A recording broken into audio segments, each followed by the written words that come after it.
Morgue Ship by Ray Bradbury. Read by Bobby D. Lux, originally published in Planet Stories, summer 1944. He heard the starport grind open and the movement of the metal claws groping into space, and then the starport closed. There was another dead man aboard the Constellation. Sam Burnett shook his long head, trying to think clearly. Pallid and quiet, 3 bodies lay on the cold, transparent tables around him. Machines stirred, revolved, hummed. He didn't see them. He didn't see anything but a red haze over his mind. It blotted out the far wall of the laboratory, where the shelves went up and down, numbered in scarlet, keeping the bodies of soldiers from all further harm. Burnett didn't move. He stood there in his rumpled white surgical gown, staring at his fingers gloved in bone-white rubber, feeling all tight and wild inside himself. It went on for days, moving the ship, opening the starport, extending the retriever claw, plucking some poor warrior's body out of the void. He didn't like it anymore. 10 years is too long to go back and forth from Earth to nowhere. You came out empty and you went back full cargoed with a lot of warriors who didn't laugh or talk or smoke, who just lay on their shelves, all 100 of them, waiting for a decent burial. Number 98. Coming matter-of-fact and slow, Rice's voice from the ceiling radio hit Burnett. Number 98, Burnett repeated. Working on 95, 96, and 97 now. Blood pumps, preservative, slight surgery. Off 1,000,000 miles away, his voice was talking. It sounded deep. It didn't belong to him anymore. Rice said, "Boy, old body, 2 more pickups and back to New York. Me for a 10-day drunk." Burnett peeled the gloves off his huge, red, soft hands, slapped them into a floor incinerator mouth. Back to Earth. Then spin around and shoot right out again in the trail of the war rockets that blasted one another in galactic fury, to sidle up behind gutted wrecks of ships, salvaging any bodies still intact after the conflict. 2 men, Rice and himself, sharing a cozy morgue ship with 100 other men who had forgotten, quite suddenly, however, to talk again. 10 years of it. Every hour of those 10 years eating like maggots inside, working out to the surface of Burnett's face, working under the husk of his starved eyes and starved limbs, starved for life, starved for action. This would be his last trip, or he'd know the reason why. "Sam!" Burnett jerked. Rice's voice clipped through the drainage preservative lab, bounded against glassite retorts, echoed from the refrigerator shelves. Burnett stared at the tabled bodies as if they would leap to life, even while preservative was being pumped into their veins. "Sam, on the double, up the rungs!" Burnett closed his eyes and said a couple of words, firmly. Nothing was worth running for anymore. Another body. There had been 100,000 bodies preceding it. Nothing unusual about a body with blood cooling in it. Shaking his head, he walked unsteadily toward the rungs that gleamed up into the airlock control room sector of the rocket. He climbed without making any noise on the rungs. He kept thinking the one thing he couldn't forget. You never catch up with the war. All the color is ahead of you. The drive of orange rockets traces across stars, the whamming of steel-nosed bombs into elusive targets, the titanic explosions and breathless pursuits.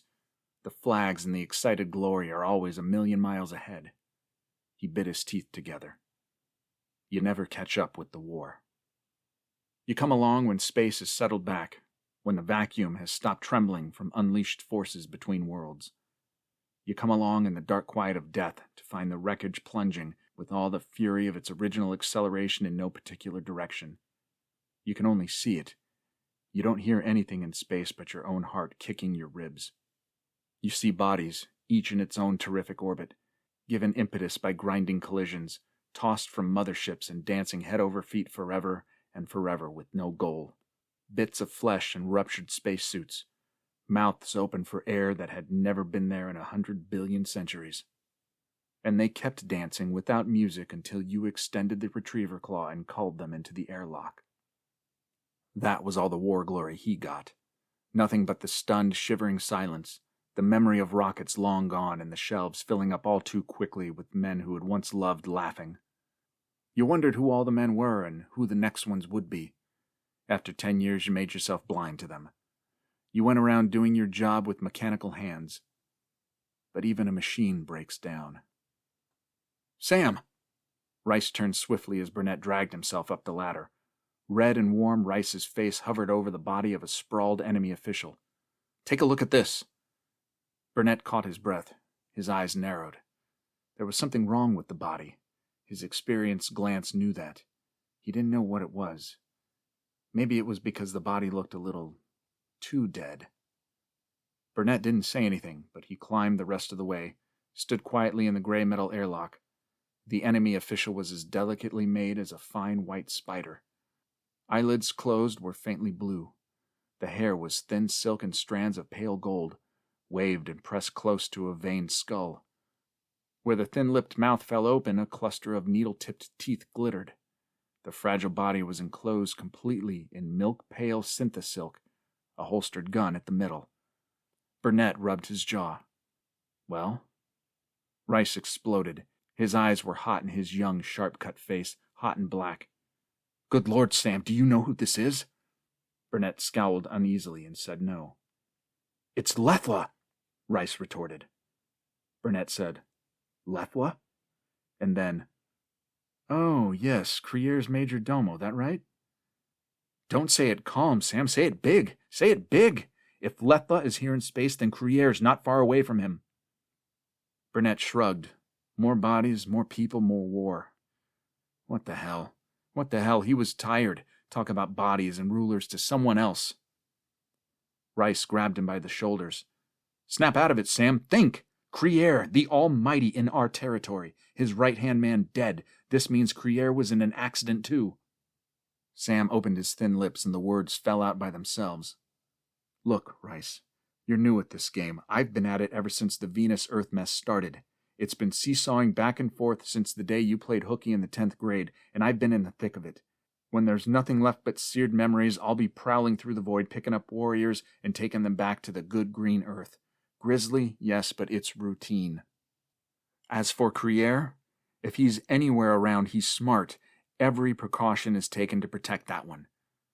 But Lethla, his body must mean something. And if it does, have we got guns aboard this Morgue ship? Are we a battle cruiser to go against him? We'll radio for help. Yeah? If there's a warship within our radio range, 700,000 miles, we'll get it. Unfortunately, the tide of battle has swept out past Earth in a new war concerning Io. That's out, Rice. Rice stood about 3 inches below Sam Burnett, 6'1". Jaw hard and determined, he stared at Sam, a funny light in his eyes. His fingers twitched all by themselves at his sides. His mouth twisted. You're one hell of a patriot, Sam Burnett. Burnett reached out with one long finger, tapped it quietly on Rice's barrel chest. Haul a cargo of corpses for 3,000 nights and days and see how patriotic you feel. All those fine muscled lads bloated and crushed by space pressures and heat blasts. Fine lads who start out smiling and get the smile burned off down to the bone. Burnett swallowed and didn't say anything more, but he closed his eyes. He stood there, smelling the death odor in the hot air of the ship, hearing the chug-chug-chug of the blood pumps down below, and his own heart waiting warm and heavy at the base of his throat. This is my last cargo, Rice. I can't take it any longer, and I don't care how much I go back to Earth. This Venusian here, what's his name, Lethla? He's number 98. Shove me into shelf 99 beside him and get the hell home. That's how I feel. Rice was going to say something, but he didn't have time. Lethla was alive. He rose from the floor with slow, easy movements, almost like a dream. He didn't say anything. The heat blast in his white fingers did all the necessary talking. It didn't say anything either, but Burnett knew what language it would use if it had to. Burnett swallowed hard. The body had looked funny. Too dead. Now he knew why. Involuntarily, Burnett moved forward. Lethla moved like a pale spider, flicking his fragile arm to cover Burnett, the gun in it like a dead, cold star. Rice sucked in his breath. Burnett forced himself to take it easy. From the corners of his eyes, he saw Rice's expression go deep and tight, biting lines into his sharp face. Rice got it out finally. How'd you do it? He demanded bitterly. How do you live in the void? It's impossible. A crazy thought came ramming down and exploded in Burnett's head. You never catch up with the war. But what if the war catches up with you? What in hell would Lethla be wanting aboard a Morgue ship? Lethla half-crouched in the midst of the smell of death and the chugging of blood pumps below. In the silence he reached up with quick fingers, tapped a tiny crystal stud upon the back of his head, and the halves of a microscopically thin chrysalis parted transparently off of his face. He shucked it off, trailing air tendrils that had been inserted, hidden in the uniform ending in thin globules of oxygen. He spoke.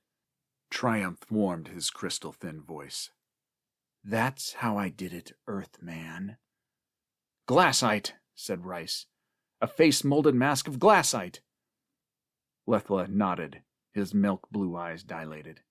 "Very marvelously paired to an unbreakable thickness of 1/30th of an inch, worn only on the head.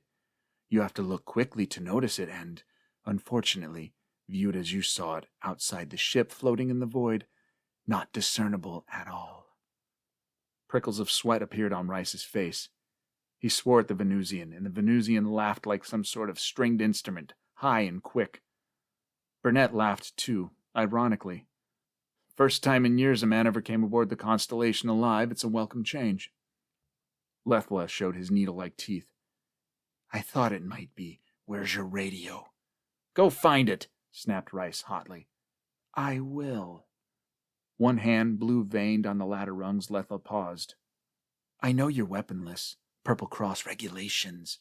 And this airlock is safe. Don't move." Whispering, his naked feet padded white up the ladder. 2 long breaths later, something crashed. Metal and glass and coils. The radio. Burnett put his shoulder blades against the wall metal, looking at his feet. When he glanced up, Rice's fresh, animated face was spoiled by the new bitterness in it. Lethla came down like a breath of air on the rungs. He smiled. "That's better. Now we can talk." Rice said it slow. "Interplanetary law declares it straight, Lethla. Get out. Only dead men belong here." Lethla's gun grip tightened. "More talk of that nature, and only dead men there will be." He blinked. "But first, we must rescue Crier." "Crier?" Rice acted as if he had been hit in the jaw. Burnett moved his tongue back and forth on his lips silently, his eyes lidded, listening to the two of them as if they were a radio drama. Lethla's voice came next. "Rather unfortunately, yes. He's still alive, heading toward Venus at an orbital velocity of 2,000 miles per hour, wearing one of these air chrysali. Enough air for 2 more hours. Our flagship was attacked unexpectedly yesterday near Mars. We were forced to take to the lifeboats, scattering, Crier and I in one, the other sacrificing their lives to cover our escape. We were lucky. We got through the Earth cordon unseen, but luck can't last forever. We saw your Morgue ship an hour ago. It's a long, long way to Venus. We were running out of fuel, food, water. Radio was broken. Capture was certain. You were coming our way. We took the chance. We set a small time bomb to destroy the life rocket and cast off, wearing our chrysali helmets. It was the first time we'd ever tried using them to trick anyone. We knew you wouldn't know we were alive until it was too late and we controlled your ship. We knew you picked up all bodies for brief exams, returning alien corpses to space later." Rice's voice was sullen. "A setup for you, huh? Traveling under the protection of the Purple Cross, you can get your damn almighty safe to Venus." Lethla bowed slightly. "Who would suspect a Morgue rocket of providing safe hiding for precious Venusian cargo?" "Precious is the word for you, brother," said Rice. "Enough!" Lethla moved his gun several inches. "Accelerate toward Venus. Mote detectors wide open. Crier must be picked up now." Rice didn't move. Burnett moved first, feeling alive for the first time in years. "Sure," said Sam, smiling. "We'll pick him up." "No tricks," said Lethla. Burnett scowled and smiled together.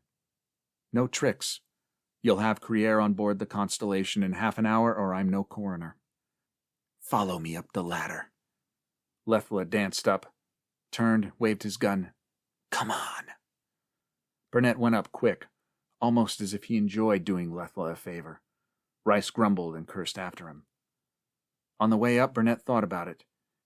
About Lethla poised like a white feather at the top, holding death in his hand. You never knew whose body would come in through the starport next. Number 98 was Lethla. Number 99 would be Crier. There were 2 shelves numbered and empty. They should be filled. And what more proper than that Crier and Lethla should fill them? But he chewed his lip. That would need a bit of doing. And even then the cargo wouldn't be full. Still 1 more body to get. 100. And you never know who it would be. He came out of the quick thoughts when he looped his long leg over the whole rim, stepped up, faced Lethla in a cramped control room that was one glittering swirl of silver levers, audio plates, and visuals. Chronometers clicking told of the steady dropping toward the sun at a slow pace. Burnett set his teeth together, bone against bone. Help Crier escape? See him safely to Venus and then be freed? Sounded easy, wouldn't be hard. Venusians weren't blind with malice. Rice and he could come out alive, if they cooperated. But there were a lot of warriors sleeping on a lot of numbered shelves in the dim corridors of the long years, and their dead lips were stirring to life in Burnett's ears. Not so easily could they be ignored. You may never catch up with the war again. The last trip. Yes, this could be it. Capture Crier and end the war. But what ridiculous fantasy was it made him believe he could actually do it?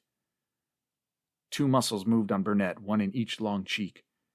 The sag in his body vanished as he taut at his spine, flexed his lean sinewed arms, wet thin lips. Now where do you want this crane? He asked Lethla easily. Lethla exhaled softly. Cooperation, I like it. You're wise, Earthman. Very, said Burnett. He was thinking about 3,000 eternal nights of young bodies being ripped, slaughtered, flung to the vacuum tides. 10 years of hating a job and hoping that someday there would be a last trip and it would all be over. Burnett laughed through his nose. Controls moved under his fingers like fluid, loved, caressed, tended by his familiar touching. Looking ahead, he squinted. There's your ruler now, Lethla, doing somersaults. Looks dead, a good trick. Cut power, we don't want to burn him. Burnett cut. Crier's milky face floated dreamily into a visual screen, eyes sealed, lips gaping, hands sagging, clutching emptily at the stars. We're about 50 miles from him, catching up. Burnett turned to Lethla with an intense scowl. Funny. This was the first and the last time anybody would ever board the Constellation alive. His stomach went flat, tautened with sudden weakening fear. If Crier could be captured, that meant the end of the war. The end of shelves stacked with sleeping warriors. The end of this blind searching. Crier then had to be taken aboard. After that, Crier the Almighty, at whose behest all space had quivered like a smitten gong for part of a century. Crier revolving in his neat water-blue uniform, emblem shining gold, heat gun tucked in a glossy jet holster. With Crier aboard, chances of overcoming him would be eliminated. Now, Rice and Burnett against Lethla. Lethla favored because of his gun. Crier would make odds impossible.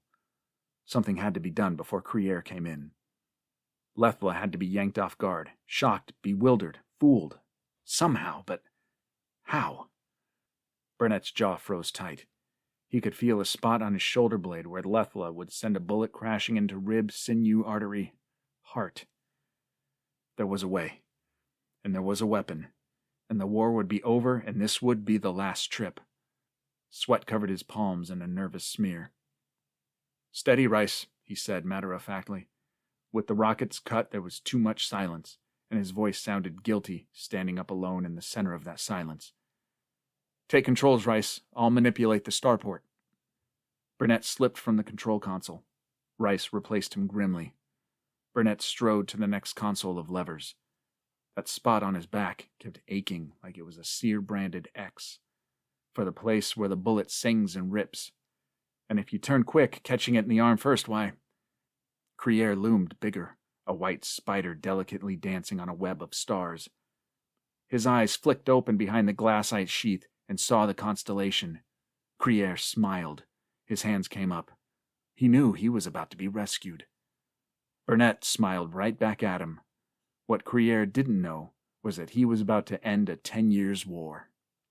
There was only one way of drawing Lethla off guard, and it had to be fast. Burnett jabbed a purple-topped stud. The starport clashed open as it had done 1,000 times before. But for the first time, it was a good sound. And out of the starport, at Sam Burnett's easily fingered directions, slid the long claw-like mechanism that picked up bodies from space. Lethla watched, intent and cold and quiet. The gun was cold and quiet, too. The claw glided toward Crier without a sound now, dreamlike in its slowness. It reached Crier. Burnett inhaled a deep breath. The metal claw cuddled Crier in its shiny palm. Lethla watched. He watched while Burnett exhaled, touched another lever, and said, "You know, Lethla, there's an old saying that only dead men come aboard the Constellation. I believe it." And the claw closed as Burnett spoke, closed slowly and certainly, all around Crier, crushing him into a ridiculous posture of silence. There was blood running on the claw, and the only recognizable part was the head, which was carefully preserved for identification. That was the only way to draw Lethla off guard. Burnett spun about and leaped. The horror on Lethla's face didn't go away as he fired his gun. Rice came in fighting too, but not before something like a red-hot ramrod stabbed Sam Burnett, catching him in the ribs, spinning him back like a drunken idiot to fall in a corner. Fists made blunt flesh noises. Lethla went down, weaponless and screaming. Rice kicked. After a while, Lethla quit screaming, and the room swam around in Burnett's eyes, and he closed them tight and started laughing. He didn't finish laughing for maybe 10 minutes.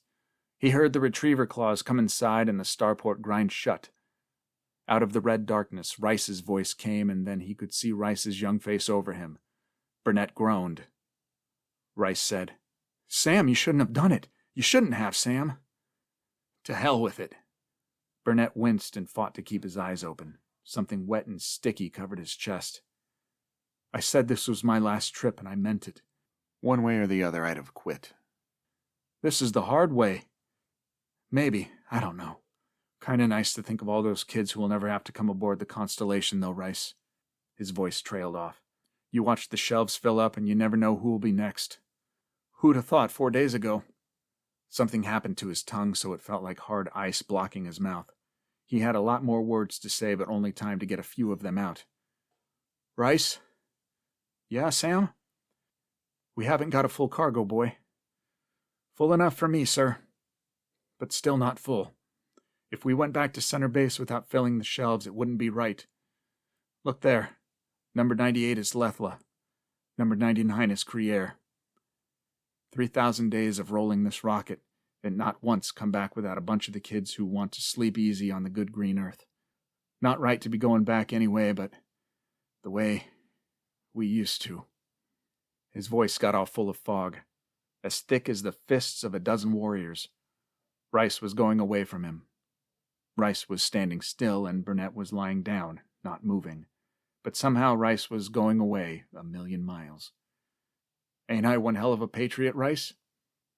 Then everything got dark except Rice's face, and that was starting to dissolve. 98, Lethla. 99, Crier. He could still see Rice standing over him for a long time, breathing out and in. Down under the tables, the blood pumps pulsed and pulsed, thick and slow. Rice looked down at Burnett, and then at the empty shelf at the far end of the room, and then back at Burnett again. And then he said softly, 100. The end. Thank you for listening.